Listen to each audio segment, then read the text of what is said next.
ایمنا آباد گوجرانوالہ کے قریب وسطی پنجاب کا ایک چھوٹا سا قصبہ تاریخی اہمیت کے حامل کچھ حیرت انگیز مسلم، ہندو اور سکھ فن تعمیر کے علاوہ دیوان خاندان کی تعمیر کردہ حویلیاں بھی موجود ہیں، جو کبھی کشمیر پر حکومت کرتے تھے اور 1947 کے ہنگاموں میں ہندوستان ہجرت کر گئے تھے۔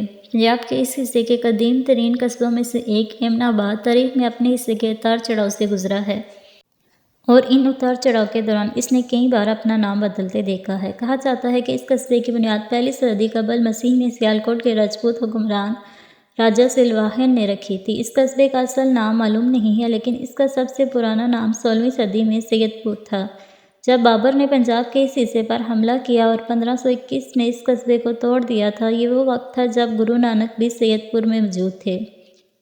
کسی زمانے میں قصبے کے چاروں طرف ایک چبوترا ضرور ہوتا تھا، لیکن اب صرف چند دروازے ہی رہ گئے ہیں۔ یہ 2012 میں دوبارہ تعمیر کیا گیا تھا۔ یہ گیٹ ایمنا آباد کے ایک تنگ بھیڑ مین بازار کی طرف جاتا ہے۔ دوسرا گیٹ، جو نسبتاً پرانا نظر آتا ہے، ایک ایسے محلے کی طرف جاتا ہے جہاں زیادہ تر پرانے مکانات اب بھی موجود ہیں۔ ایک پرانے ڈھانچے کو ڈاک چوکی کہتے ہیں۔ یہ ایمنا آباد کے پرانے دروازے سے چند گز کے فاصلے پر واقع ہے۔ دیوان حویلی کا اکواڑہ اور شاندار ڈھانچہ دیوان خاندان کے جمالیاتی ذوق کی علامت ہے۔ یہاں اسٹوکر اور کٹی ہوئی اینٹوں سے مزین کثیر المقاصد محرابیں، پیچیدہ نقش و نگار جھروکے، کھڑکیاں اور دروازے ہیں۔ اندرونی اور اکواڑے کے مختلف مضامین کے ساتھ پینٹ کیا گیا تھا، بشمول ویدک پینتھون کے دیوتا اور دیوی۔ گرو نانک کے بیچن میں ہمیں اس دور میں سید پور میں تباہی کے شاہدین کے واقعات ملتے ہیں۔ گرو نانک اور ان کے ساتھی بھائی کو قیدی بنا کر ساتھ لے جایا گیا۔ گرو کی روحانیت سے متاثر ہو کر بادشاہ نے سید پور کے تمام قیدیوں کو رہا کر دیا۔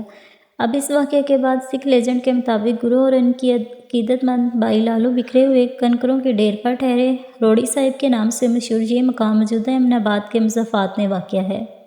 ضلع گوجرانوالہ کے گیسٹیئر کے مطابق شیر شاہ سوری نے سید پور کو مسمار کرکے اپنے نام سے ایک نیا شہر شیر گڑھ کی بنیاد رکھی۔ بلاخر یہ امین یا امین ہی ہمایوں کا ایک جرنیل تھا جس نے شیر شاہ سوری کی چھاونی کو توڑ ڈالا اور اس طرح اکبر کے دور میں اس جرنیل کے نام پر ایک نیا قصبہ قائم ہوا۔